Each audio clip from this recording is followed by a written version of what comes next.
Yes, kandidato ko ha. Yes.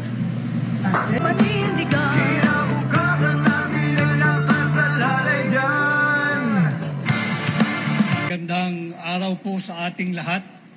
Sa aking paghain ng aking kandidatura ay formal at opisyal na ho akong aplikante ninyo sa pagkasenador. At sa gitna ng tila nakabibinging katahimikan at pagkonsinti sa kaliwat kanang korupsyon at higit pang korupsyon, kagaya po ninyo, hindi ko rin matanggap na magpatuloy ang ganitong uri ng baluktot na pamunuan. Kung kaya nadinig ko at tumugon ako sa pakiusap ng ating mga overseas Filipino workers at tumugon ako sa hamon ng hakbang ng maisog na pamunuan ang tunay na oposisyon. Ako ay naghain bilang isang independent candidate, bilang pagkilala at pagsagisag na ang tanging partido ay ang Republika ng Pilipinas at ang aking mga kaalyado ay kayong mga Pilipino.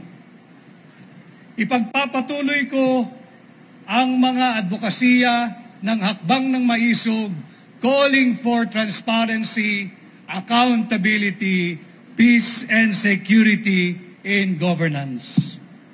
At bagamat mabigat ang landas na tatahakin, panatag po ang aking kalooban na higit na mas nakararaming Pilipino ang kasama ko dahil alam ko kayo ay pagod na sa korupsyon, sa droga at marami pang korupsyon.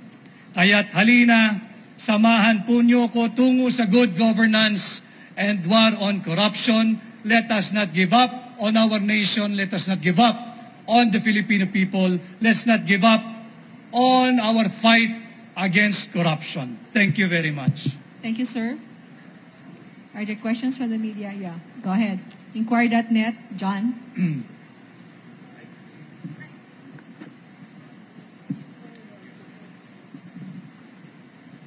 Sir, good afternoon. Good afternoon.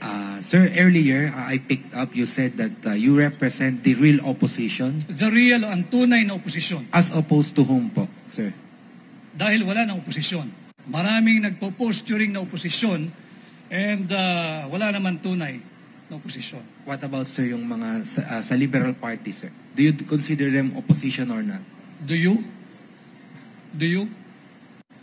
No, sir. What about you, in sir? our present day and setting, do you consider anyone an opposition now? Thank you, sir. Okay. Sandra Aguinaldo, GMA 7. Hi, Attorney. Apo. Hi, Sandra. Ngayon po na sabi nyo nga, parang kayo yung magre-represent na real opposition. Pero po ba kayong nasaksihan while you were in Malacanang na katiwalian, ayon nga po sa sinabi nyo na yung advocacy nyo to fight corruption? And willing po ba kayo na isiwalat yon sa publiko? You covered us during the campaign, Sandra. And I think in the earlier part of my stint in the cabinet as the executive secretary, and probably by now, most of you, if not all of you, know the reason why I have to leave the cabinet. Dahil sabi ko nga doon sa pahayag ko sa interview before, ang direksyon namin, simula ng aking sinamahan ng kampanyang huli, ay patungo sa good governance at to temper the greed and to temper the corruption.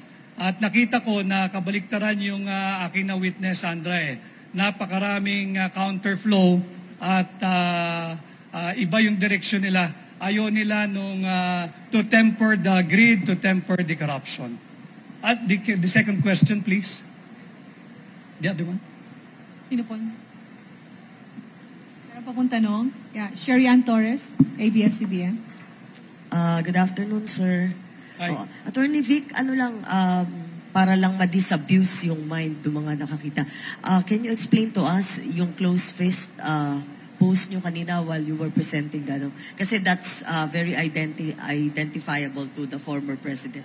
Yeah, because we share the same position when it comes to the opposing the attempt to amend, revise our Constitution.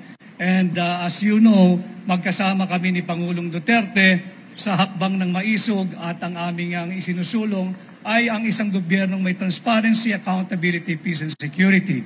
And just before I go here, I was endorsed by President Duterte as among his candidates, but I'm not running under PDP. Okay. So it's a personal endorsement of the former president? Well, I guess so, yeah. It's a personal endorsement by President Duterte, and I do not know what lies ahead. Probably I'm open to being adopted by any political party. Sir, just one last. If and when it happens, you will be elected as a senator. What role are you going to play, or what role are you going to adopt inside the chamber? Will you be part of the so-called opposition? Are you going to expose what you've seen when you were still inside the cabinet? Not only what I have seen when I was inside the cabinet, but I think the more important thing that we should all oppose, whether elected or not, whether ordinary Filipino, sa tingin ko, dito magkakasundo tayong lahat, yung talamak na korupsyon at talamak na korupsyon at higit pang talamak na korupsyon. And when I will be blessed by the mandate of the Filipino people, this is the role that I'll be playing. And if I have a way, if I can make enough alliances, we'll do away with resolution number 1, authorizing liquidation by certification. And would that be, is it also safe to say that if you are going to be allied with, for example, with the majority bloc, you will try to get the Senate Blue Ribbon Committee? I will never be allied with the majority bloc. I am running because I took up the challenge to lead the real opposition. Are there any more questions? Okay. Wala. Okay. Ian from Philstar.com. Pakipasa lang po ng microphone sa likod. Salamat.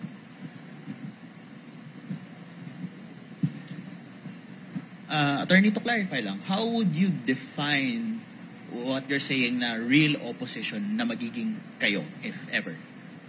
Para lang po malinaw. Malinaw naman sa mga kababayan natin, iyan, ano? Malinaw sa kababayan natin na walang nagsasalita sa gitna ng kaliwat kanan, talamak na korupsyon, laganap na droga at kriminalidad.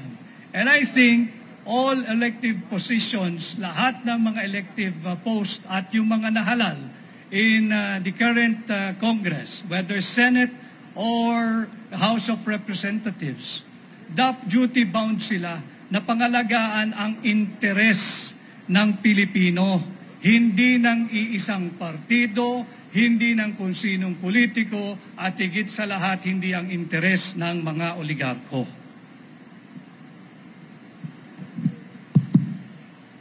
One last question from Rappler, Dwight.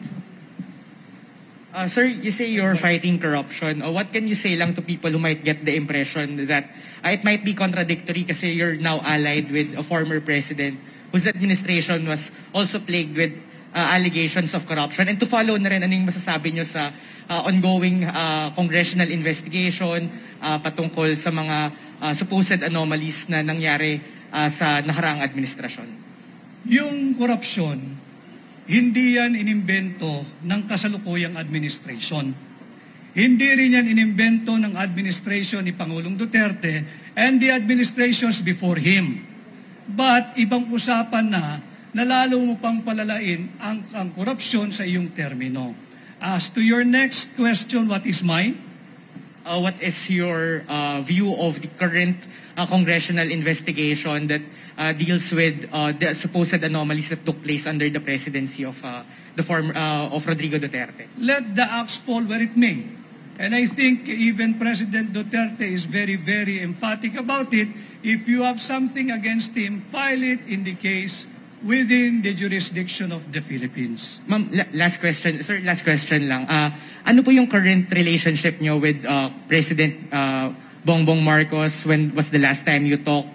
Does he know that you're running? No. Hindi na kami nakakapag-usap ni Pangulong Marcos. Ang huling usapan namin, I think, September of 2022.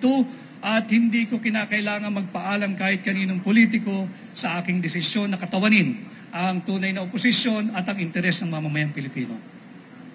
Rodriguez, kandidato ko ha? Yes. Palakpakan ho tayo.